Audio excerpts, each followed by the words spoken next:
कि गुरु जी के कुछ प्रोटोकॉल्स हैं, everyone has to follow. Please बैठ जाएं। ऐसा लग रहा है हम लोग पार्टी में आए, थोड़ी देर के लिए बैठ जाएं सत्संग में। सत्संग का मतलब ये है कि सत्संग को ध्यान से सुने। कुछ आंसर्स हो सकता है इस सत्संग के माध्यम से आप लोग को मिले। अभी 12 तारीख को एक ऐसी विडंबना हुई जिससे हम लोग को एक नया लेसन मिला है। कौन आज है कौन कल नहीं, किसी को कुछ नहीं मालूम। 241 पैसेंजर्स एक साथ चलते हैं और नहीं पहुंचते। सत्संग का मतलब सबका संग, चाहे अच्छा हुआ हो या बुरा हुआ हो, सत्संग, साथ सत्य का संग। एक मैसेज जो मैं गुरु जी की माध्यम से मुझे मिला है, मैं आप लोग तक शेयर करना चाहता हूं। मैं जितनी भी संगत के सत्संग सुनता हूं, उनके जितने भी सत्संग अभी तक की मैंने सुने हैं, वो सब आर्टिफिशियल डिजायर्स की हैं। किसी की हेल्थ के ऊपर है, वो जाना है एक दिन निश्चित तौर पे, जो आज है वो जाएगा। किसी की फाइनेंशियल प्रॉब्लम दूर हो गई। मैं ज्योति आंटी का सत्संग सुन रहा था कि एक एडमिशन का वो करना, लेकिन किसी का भी मैंने सत्संग ये नहीं सुना आज तक अभी कि हम गुरु जी ने हमको देना क्या है और हम क्या मांग रहे हैं। गुरु जी हम लोग को जिस समय चोले में थे, मैं उस समय नहीं मिल पाया गुरु जी से, लेकिन गुरु जी कहते थे कि संगत मुट्ठी भर है, पूरी भीड़ है। अब ये आप लोग को डिसाइड कर, आप लोग को सोचना है कि भीड़ का हिस्सा बनना है या संगत बनना है। संगत का मतलब ये नहीं सिर्फ आए हम लोग सत्संग सुना, तुरंत लंगर खाया और फिर दुनिया में लग गए। आपकी वजह से दूसरे की लाइफ में भी परिवर्तन अगर आ जाए तो समझ लीजिए गुरु जी आपको ब्लेस करने लगते हैं। ब्लेसिंग सच्ची बताएं क्या है आपको, जो जीवन में होना है। अब देखिए सब लोग आते हैं, सबकी डिजायर्स नहीं पूरी हो रही। आप भी अपने, हम भी आर्टिफिशियल डिजायर लेके आएंगे, हो सकता पूरी हो जाए, हो सकता ना पूरी हो। पूरी हो गई तो गुरु जी ग्रेट, और नहीं पूरी हुई तो Guru ji not great. Thing is that कि देखिए अब मैं सत्य जो बोलने जा रहा हूं, ये सत्य है, इसको ले जाइएगा साथ में।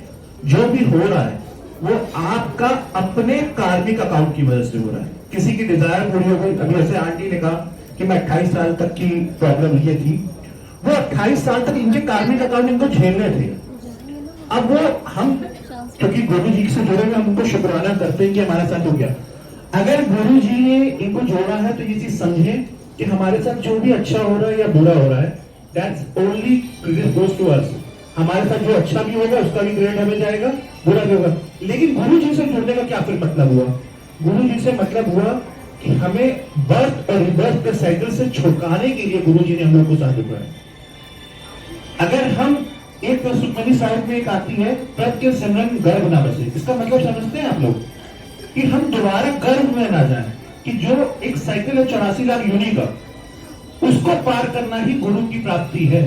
लेकिन मैं ये देख रहा हूं कि जो भी संगत है वो कारोबार का सत्संग शेयर कर रही है, वो हेल्थ का सत्संग शेयर कर रही है, पर ये कह सोचिए कि मैं कितना नाम जाप करने लग गई, ये सत्संग शेयर करे। परमात्मा मुझे अपने पास बुला रहा है। देखिए जब करोड़ों जन्मों का पुण्य इकट्ठा होता है तब हम लोग को गुरु की प्राप्ति होती है। ये गुरु जी की संगत बने हम लोग इसीलिए हैं कि शायद हम लोग का करोड़ों जन्मों का पुण्य इकट्ठा हो गया है।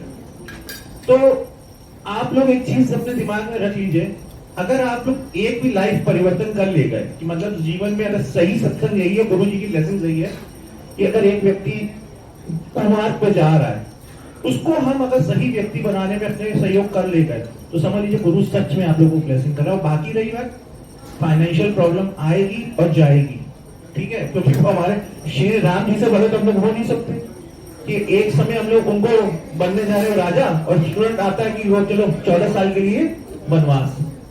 सीता माता से ज्यादा तो हम लोग शक्तिशाली हो नहीं सकते। तो दैट मीन्स भगवान तक आए। Ramcharitmanas is such good book. अगर आप लोग when you get the opportunity read Ramcharitmanas, एक दिशा दिखाती है।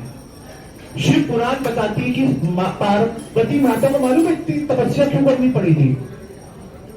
क्योंकि पार्वती माता ने भी जब सती थी तो उन्होंने जब अग्निकुंड में अपने प्राण त्याग दिए थे तो अपने भोलेनाथ जो थे वो वैराग्य हो गए थे। आप लोग शिव पुराण पढ़िए, आपको समझ में आ जाएगा। गुरु जी और शिव बोले मैं देखता हूँ संगत गुरु जी का विवाह कराने लग जाती है। Shiv Puran is clearly mention only one shakti, जिससे 3 शक्तियां उत्पन्न हुई हैं, ब्रह्मा विष्णु महेश। जो सदाशिव है उनकी शादी नहीं हुई, वो इक्वल मतलब सुप्रीम शक्ति है। When you read Shiv Purana, each and everything is mentioned in Shiv पुराण। गुरु जी का एक सिलेबस है शिव पुराण और नाम जाप। आप नाम जाप करो, राम का, मैं कह रहा हूं आप लोग प्लीज सत्संग सुने, आप लोग पीछे की संगत, अभी यही डेकोरम्स हम लोगों को सीखने हैं कि हम सत्संग में क्यों आए। अब आपके सामने you have a certain example behind the langar खाते समय बात ना करें। गुरु जी जब चोले में थे, जो मैंने पुरानी संगत के लिखे कि एक दूसरे का परिवार तो हम लोग को मिला है, लेकिन हम लोग उनके प्रोटोकॉल्स को जरूर फॉलो करें। अगर वो सीख, पता है ये यूनिवर्सल है, आप कनाडा में जाएंगे एक जैसा है, ऑस्ट्रेलिया में जाओगे तो एक जैसा है, तो वही प्रोटोकॉल हम लोग को मेंटेन करना है।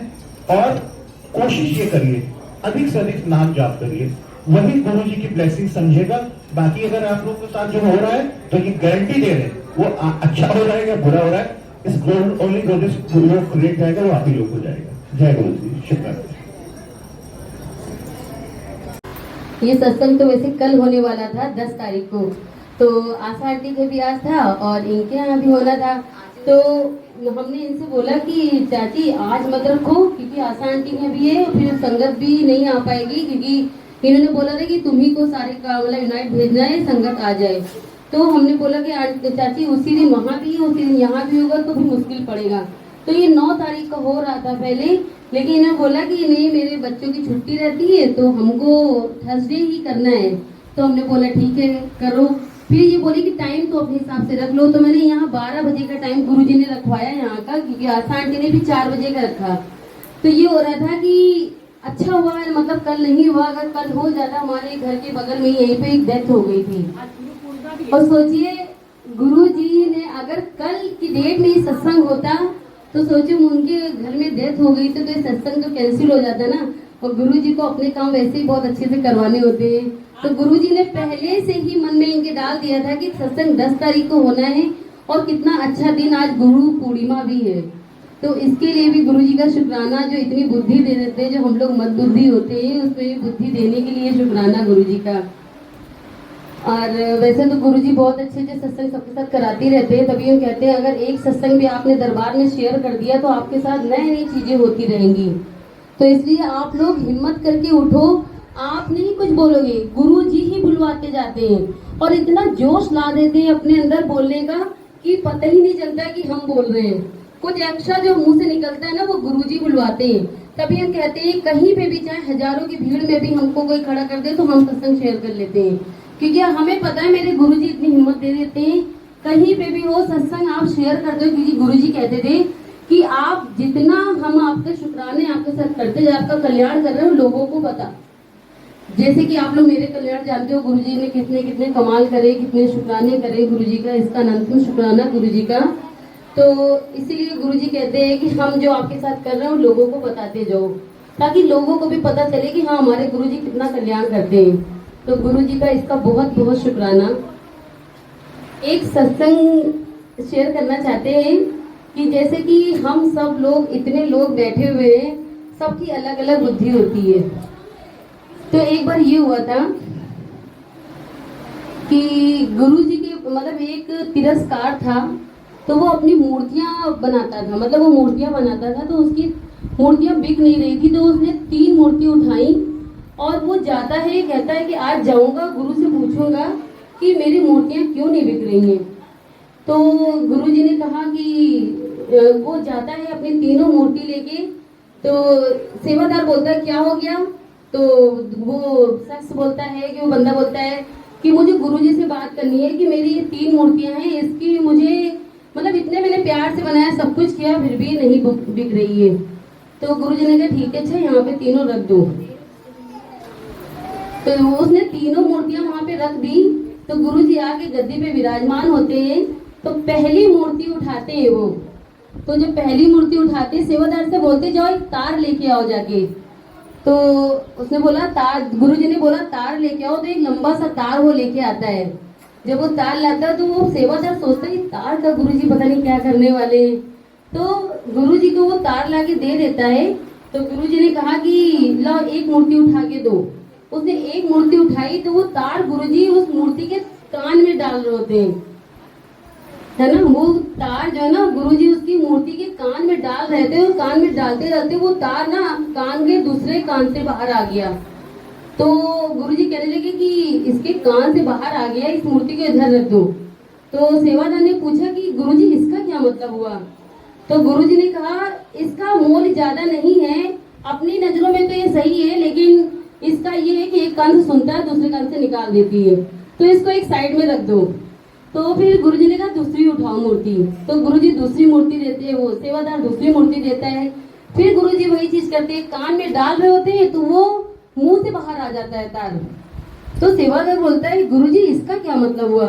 तो गुरुजी ने कहा इस मूर्ति का ये मतलब है कि ये कान से सुनता तो है, लेकिन मुंह से सब भड़बड़ निकाल देता है। तो ये मुंह कान से सुन रहा है, मुंह से निकाले दे रहा है। तो फिर उसने कहा अच्छा अच्छी बात है। गुरुजी बोले तीसरी मूर्ति उठाओ।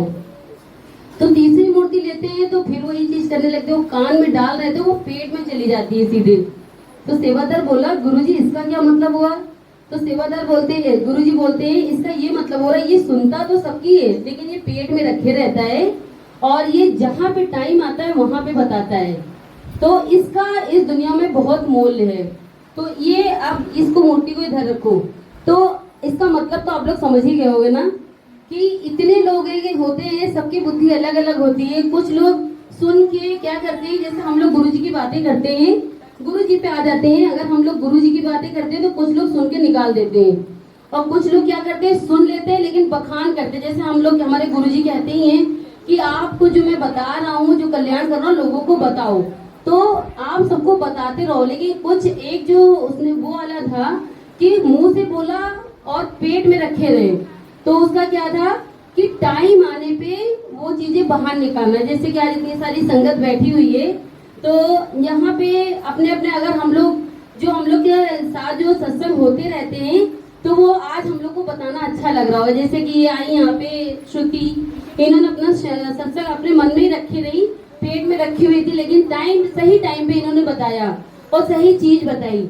तो ये भी बहुत अच्छी बात होती है। तो अब आप ही लोग जानो कि आप लोग इसमें से कौन सी मूर्ति हो, सुन के कान से निकाल देने वाले, कि मुंह से पेट में रखने वाले, की बस ऐसे ही। तो बस यही है कि गुरु जी के जो सत्संग होते हैं, बस जैसे कि कहते हैं ना कि गुरु जी का सत्संग हो रहा हो तो सिर्फ ध्यान लगाना चाहिए। जैसे यहाँ पे जितनी भी संगत आई हुई है, सब नई संगत है। कुछ लोग तो पहली बार आए यहाँ पे बैठे हैं, कुछ लोगों को अजीब लग रहा होगा ये क्या हो रहा है, ये गद्दी लगी हुई है, ये क्या हो रहा है, कुछ समझ नहीं आ रहा है। लेकिन आप जिस दिन गुरु जी को जान जाओगे, उस दिन पता ही नहीं आपका कितना कल्याण होता जाएगा। बस गुरु जी कहते हैं कि गुरु जी जब थे ना, तो गुरु जी बस, हालांकि आज भी हमारे गुरु जी हम लोग के साथ ही हैं, गुरु जी का बस आपको बहुत अच्छा कनेक्शन बनाना है। तो पल पल बस गुरु जी का नाम जपते रहिए। ये नहीं है कि आप कुछ भी ऐसे ही बोलो, बस गुरु जी कर रहे हो। आप अगर खाना भी खा रहे हो तो जय गुरु जी, शुक्राना गुरु जी आपने हमें खाना खिलाया। या आप चल रहे हो, नहा रहे हो, धो रहे हो, फ्रेश हो रहे, कहीं भी हमारे गुरु जी का नाम लिया जा सकता है। जैसे बहुत लोग के मन में शंका आती है, ब्रेसलेट स्वरूप पहने हुए हैं, वॉशरूम जा सकते हैं कि नहीं जा सकते हैं। तो आप ये सोचो, ये तो मन से वहम निकाल दो कि अगर आप ब्रेसलेट पहने हो बाथरूम में नहीं जा सकते हो, ऐसा नहीं है। गुरुजी ने कहीं मना नहीं किया। आज के लोग बाथरूम में भी गिरते हैं, गुरुजी उनको भी बचाते हैं।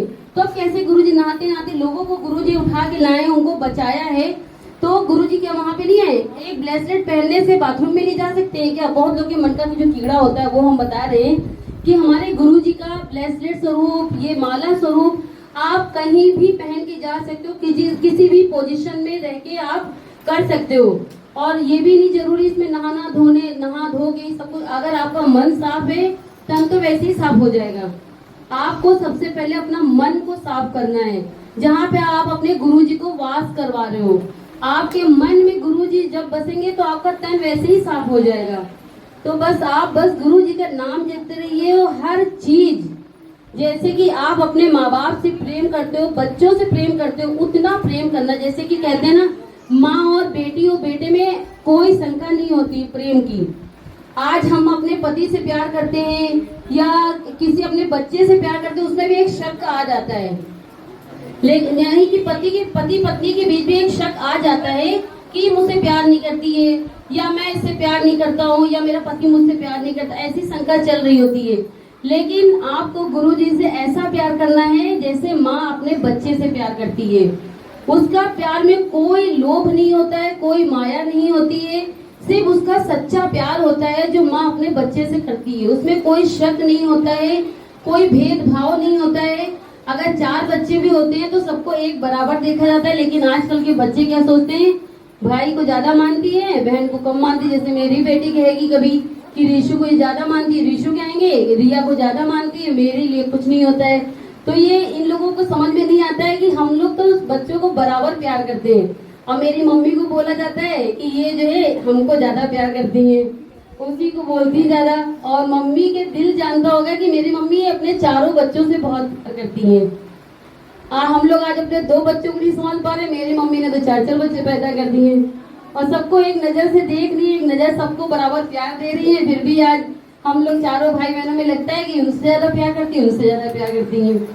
तो बस यही गुरु जी से प्यार अगर आपको करना है तो एक माँ और बच्चे की जैसा प्यार करो, तो आप गुरु जी को कभी नहीं खो पाओगे। आपके साथ हर पल गुरु जी रहेंगे, उनका नाम जपते रहिए बस। तो बस आप लोग से ये भी रिक्वेस्ट है, कहीं भी सत्संग में जाओ अपना सत्संग जरूर शेयर करो। अगर आप गुरु जी से जुड़ जाते हो तो हम डेफिनेटली बोल सकते हैं कि आपके साथ कुछ ना कुछ अच्छा जरूर होता है ना। इतने लोग यहाँ बैठे हैं तो आप लोग को पता होगा, एकता आंटी, कुछ होता है ना अच्छा, जब हम अपने गुरुजी से जुड़ जाते हैं कुछ ना कुछ अच्छा होता है। लेकिन हाँ, हम लोग अपने गुरुजी से कभी कभी नाराज भी हो जाते हैं। जैसे एक दिन एकता आंटी मेरे पार्लर आई, बोलती हमने बोला जय गुरु जी, ऐसा बोली अरे हम गुरुजी से बहुत नाराज है। तो ये भी जरूरी है हमारा, अगर हम अपने बच्चे के तरीके, गुरुजी हमको अपने बच्चे के तरीके प्यार कर रहे हैं या हम प्यार कर रहे हैं, हमारा हक है गुरुजी से नाराज होने का। बहुत से लोग कहते हैं गुरुजी को मानो, मांगो नहीं। हमारा सोचना है मानो भी मांगो भी, क्योंकि हमने इनको सब कुछ मान लिया है। हमारे ये गुरुजी ही सब कुछ करने वाले हैं। हमें घर नहीं चाहिए, पैसा नहीं चाहिए, बस मेरे गुरुजी मेरे साथ हो, हम इन्हीं में ही रमे रहे, मेरे रोम रोम में गुरुजी बसे रहे। हमें कुछ नहीं चाहिए। जैसे बहुत तरीके गुरुजी से घर पैसा सब मांगा, हमें तो पता है ना गुरुजी वक्त आने में सब सही करते हैं। जैसे अब हमारा धीरे धीरे कितना अच्छा गुरुजी करते जा रहे हैं, इसके तो इतने शुक्राने हैं, इतने शुक्राने हैं कि बोलते बोलते आप लोग सुनते थक जाओगे। मेरे शुक्राने नहीं खत्म होंगे जो गुरुजी ने कल्याण किए। देविका आंटी के साथ में गुरुजी बहुत करते हैं, बट ये कभी माइकी ही नहीं पकड़ती है। वही बोल रहे ना, अपने पिता के तरीके प्यार करना है तो कभी कोई शक नहीं आना उसमें। आ जाओ। अब आ रही है हमारे बीच ज्योति। अब इनके घर भी सत्संग है, सारी संगत को आना है। इनके घर का पहला एक डिवाइन सत्संग होना है, जो कल हम इनका घर देखने गए थे और ये भी पूरा बता देंगी बहुत जल्दी। अभी संडे को मेरे घर पे सत्संग होने वाला है 13 तारीख को। आप सभी लोग आना, जिनका नंबर मेरे पास ना हो, जो लोग यहाँ आए उनसे नंबर ले लो, मेरे घर पे सब लोग आना। जय गुरु जी, शुक्राना गुरु जी। प्यारी संगत, प्यारी संगत, आप देख रहे होंगे कि दरबार, जैसे कि दीदी ने बताया था कि आज तो कुछ अलग था, और सच में आज कुछ अलग ही था। मतलब मैं वहां बैठी, मेरे आंसू रुक नहीं रहे हैं, बस वो निकलते जा रहे, निकलते, और मैं निकाल भी रही हूँ इसलिए क्योंकि गुरुजी निकला रहे हैं। मेरे अंदर जो भी है वो गुरुजी निकाल रहे कि नहीं, अब तुम्हें शुद्ध कर रहा हूँ मैं, यही निकल रहा है ना। और अभी जैसे वंदना आंटी ने बोला कि ज्योति अपना सेक्शन शेयर करो, तो मैंने कहा नहीं। फिर मैंने अभी लंगर प्रसाद लिया, उसको खा रही थी, खाते खाते उसमें इतनी बड़ी मिर्च आई। तो मैंने कहा अब मैं खा रही, छोड़ तो सकती नहीं हूँ, इतना सा भी नहीं छोड़ू। तो फिर मैंने उसका क्या करूँ गुरुजी, खाना पड़ेगा, ठीक है। मैंने उसमें चावल में करके ऐसे खाया, मतलब लिटरली मैंने उसे खाया। खाने के बाद लगा नहीं कि मैंने वो मिर्ची खाई है, सच में नहीं लगा। तो मुझे एकदम से लगा अच्छा ये तो एक सत्संग है, मुझे शेयर करना पड़ेगा।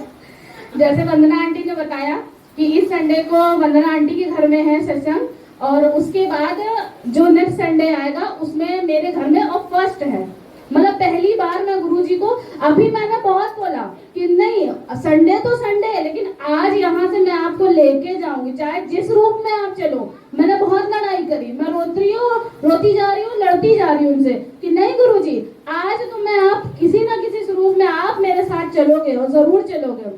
तो बस मैंने अपना मोबाइल उठाया तो उसमें गुरुजी लिख करके आया कोई मैसेज आया इंस्टाग्राम पे आया होगा, जैसे जुड़ जाते हैं, तो मैंने देखा, मैंने कहा मोबाइल में गुरुजी, मैंने कहा अच्छा ऐसे चलना है, लेके चलेंगे। चलिए, जय गुरु जी, शुक्राना गुरु जी, जय गुरु जी।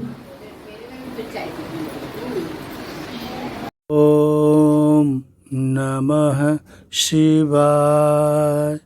गुरुजी सदा सहाय। ओम नमः शिवाय। शिवजी सदा सहाय। सभी संगत को जय गुरु जी, शुक्राना गुरु जी। आइए सभी संगत मिलकर गुरु जी के चरणों में कोटि कोटि प्रणाम करते हैं और अपनी अपनी हाजिरी लगाकर अरदास करते हैं। जय गुरु जी। संगत जी, हम सभी को सदैव सोच समझकर फैसले लेने चाहिए। किसी एक गलती को लेकर ही उसे जिंदगी भर के लिए सजा नहीं देनी चाहिए, बल्कि उसे क्षमा करने की हिम्मत रखनी चाहिए। जय गुरु जी। फैसले बहुत हानि पहुंचाते हैं। आइए सुनते हैं राजा और मंत्री के फैसले। संगत जी, एक राजा था जिसका बहुत बड़ा राज्य था। कोई कमी नहीं थी। जो भी हुक्म करते वह तुरंत पूरा हो जाता था। परंतु राजा का एक प्रवृत्ति स्वभाव था कि जो भी व्यक्ति कोई थोड़ी सी भी गलती करता था तो राजा उसे तुरंत 10 बड़े खूंखार कुत्तों के सामने डालकर उसे कुत्तों से नुचवाता था। राजा बड़ा क्रोधी था संगत जी। संगत जी, राजा के इस स्वभाव से प्रजा बहुत परेशान थी। राजा का मंत्री भी राजा की इस प्रवृत्ति की आलोचना करता था, वह भी नाराज रहता था। परंतु मंत्री भी क्या करता, मंत्री तो वहाँ एक अपनी नौकरी कर रहा था जीविकापार्जन के लिए। मंत्री भी बंधा हुआ था। संगत जी, एक दिन उस मंत्री से कोई गलती हो गई। संगत जी, एक दिन उसी मंत्री से एक गलती हो गई। अब संगत जी, राजा को गलती का पता चला तो राजा ने तुरंत आदेश दिया कि जाओ, मंत्री को कुत्तों के सामने ले आओ। संगत जी, मंत्री ने राजा से गलती की क्षमा मांगी। मंत्री ने, जो राजा था, राजा से क्षमा भी मांगी, परंतु क्षमा नहीं मिला। क्षमा मांगी किंतु राजा ने कुछ नहीं सुना और कहा कि जो कह दिया सो कह दिया, और सिपाहियों से कहा ले जाओ कुत्तों के बाड़े में। अब संगत जी, मंत्री ने कहा ठीक है राजा जी, किंतु मेरी अंतिम इच्छा तो जान लो और मान लो। राजा ने कहा ठीक है, बताओ तुम्हारी अंतिम इच्छा क्या है। तुम्हारी अंतिम इच्छा भी हम जान लेते हैं। संगत जी, मंत्री ने कहा मुझे 10 दिन की मोहलत दे दीजिए, बस मुझे सिर्फ 10 दिनों की मोहलत दे दीजिए, समय दे दीजिए। राजा ने कहा ठीक है, तुम मेरे मंत्री रहे हो, इतनी सेवा किए हो, जाओ तुम्हें 10 दिन की मोहलत दे देता हूँ, परंतु 10 दिन के बाद तुम्हें उन कुत्तों के सामने जाना होगा, उस बाड़े में। संगत जी, 11वें दिन जब 10 दिन बीत गया, कहे के अनुसार जब 10 दिन बीत गया तब 11वें दिन का वो समय आ गया, वो घड़ी आ गई और 11वें दिन सजा अवश्य मिलेगी। ऐसा सभी प्रजा सोच रहे थे कि आज राजा के मंत्री को भी सजा मिलेगी। और संगत जी, मंत्री 10 दिन तक राजा के पास नहीं आया और 11वें दिन राजा के सामने पेश हो गया। संगत जी, राजा ने मंत्री को देखा और सिपाहियों से कहा, जो सजा रखी थी मंत्री के लिए वो सजा अब पूरी की जाए, मंत्री आ गया है। संगत जी, सिपाही मंत्री को कुत्तों के बाड़े में लेकर गए जहां खुखार कुत्ते थे। कुत्तों को भी खोल दिया गया, किंतु कुत्ते मंत्री पर प्रहार करने के बजाय मंत्री से प्यार से पेश आ रहे थे। संगत जी, आप समझ रहे होंगे कि जो कुत्ते बहुत खुखार थे वे मार डालते हैं और वही कुत्ते जो है मंत्री से बेहद प्यार करते नजर आ रहे थे। यह सब देखकर संगत जी राजा चौंक गया कि जिन कुत्तों को प्रहार करने के लिए मैंने ट्रेंड किया है, उनको प्रहार करने के लिए ले आया है, वे इतने प्यार से पेश कैसे आ सकते हैं। राजा यह सब देखकर बहुत आश्चर्यचकित था। राजा ने मंत्री से कहा कि यह चमत्कार कैसे हो गया। संगत जी, इन कुत्तों को क्या हो गया है? राजा ने कहा। संगत जी, तब मंत्री ने, जो राजा का मंत्री है, राजा का मंत्री ने उत्तर दिया कि इन 10 दिनों में मैंने इन कुत्तों की बहुत सेवा की है, इन्हें भोजन कराया है, इनको नहलाया है। अब ये कुत्ते जान चुके हैं कि मैं इनके लिए कुछ अच्छा करता हूं, ना कि बुरा। ये सब मुझ पर प्रहार नहीं करेंगे। मैंने आपकी इतनी वर्षों से सेवा की है, फिर भी आप मेरी एक गलती को क्षमा नहीं कर सके। आपसे ज्यादा तो आपके कुत्ते विवेकी हैं। ये कुत्ते हैं, परंतु सब समझ गए। जो अच्छा और बुरे को पहचानते हैं वही राजा कहलाने के हकदार होते हैं। राजा यह सब देखकर बहुत लज्जित हुआ और संगत जी, लज्जित होने वाली बात ही थी कि आप समझ सकते हैं, एक गलती के लिए किसी को तुरंत कोई बड़ी सजा इतनी नहीं देनी चाहिए, उसकी भी बातें सुननी चाहिए। जैसा कि अभी आपने यह घटना सुनी। जय गुरु जी, शुक्राना गुरु जी। संगत जी, बहुत से संगत को नहीं पता होगा कि नारी गहने क्यों पहनती हैं। रामायण के अनुसार नारी गहने क्यों पहनती है? जनक सुता जग जननी जानकी, अतिशय प्रिय करुणा निधान की, ताके जुगपद कमल मनाऊं, जासु कृपा निर्मल मति पाऊं।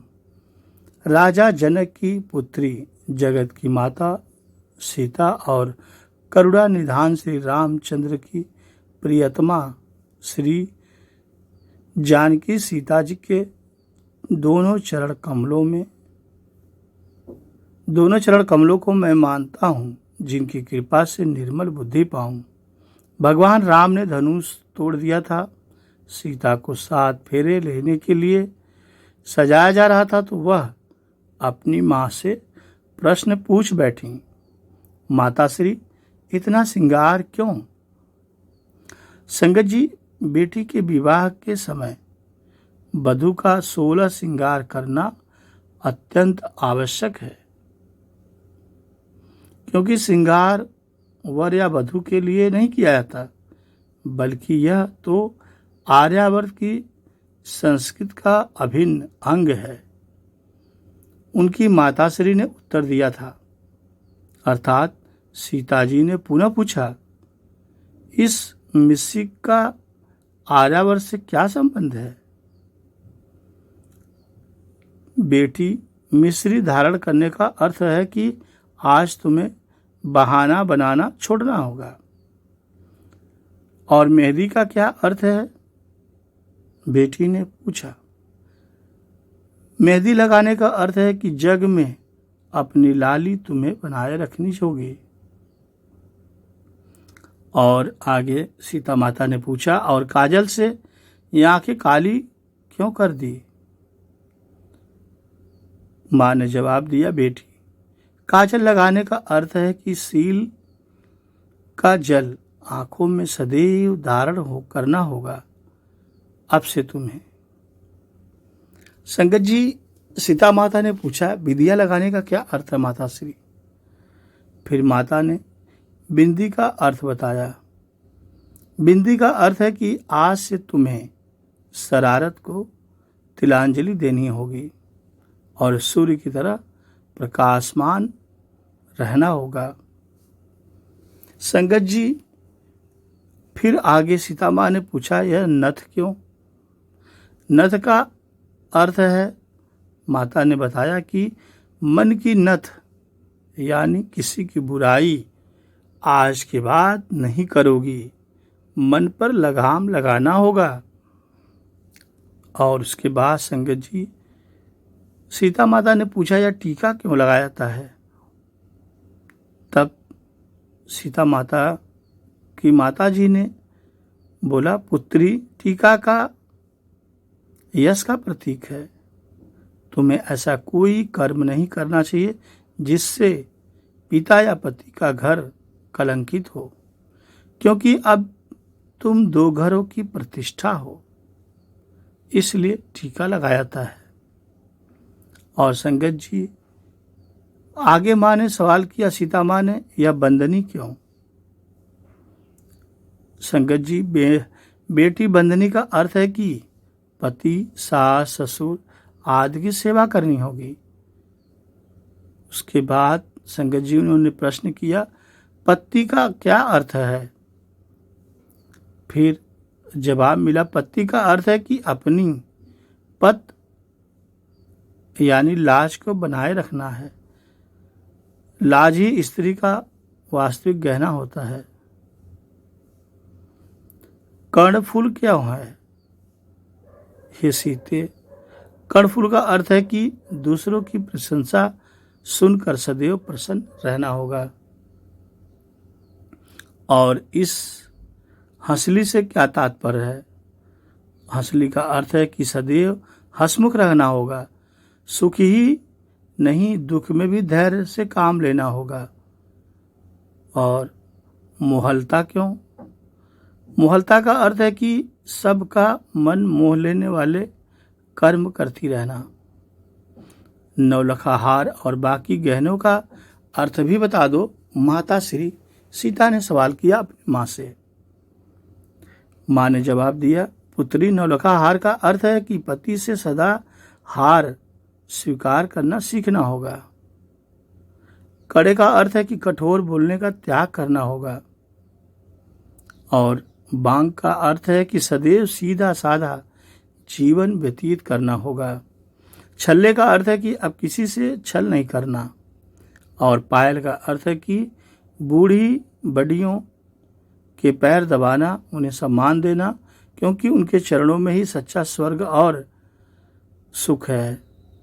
अंगूठी का अर्थ है कि सदैव छोटों को आशीर्वाद देते रहना। माता श्री, फिर मेरे अपने लिए क्या श्रृंगार है? तब सीता माता के माँ ने अपने सीता से कहा, बेटी, आज के बाद तुम्हारा तो कोई अस्तित्व इस दुनिया में है ही नहीं। तुम तो अब से पति की परछाई हो, सदैव उनके सुख और दुख में साथ रहना वही तेरा श्रृंगार है, और उनके आधे शरीर को तुम्हारी परछाई ही पूरा करेगी। हे राम, कहते हुए सीता मुस्कुरा दी। कदाचित इसलिए कि विवाह के बाद पति का नाम भी मुख से नहीं ले सकेंगी, क्योंकि अर्धांगिनी होने से कोई स्वयं अपना नाम लेगा तो लोग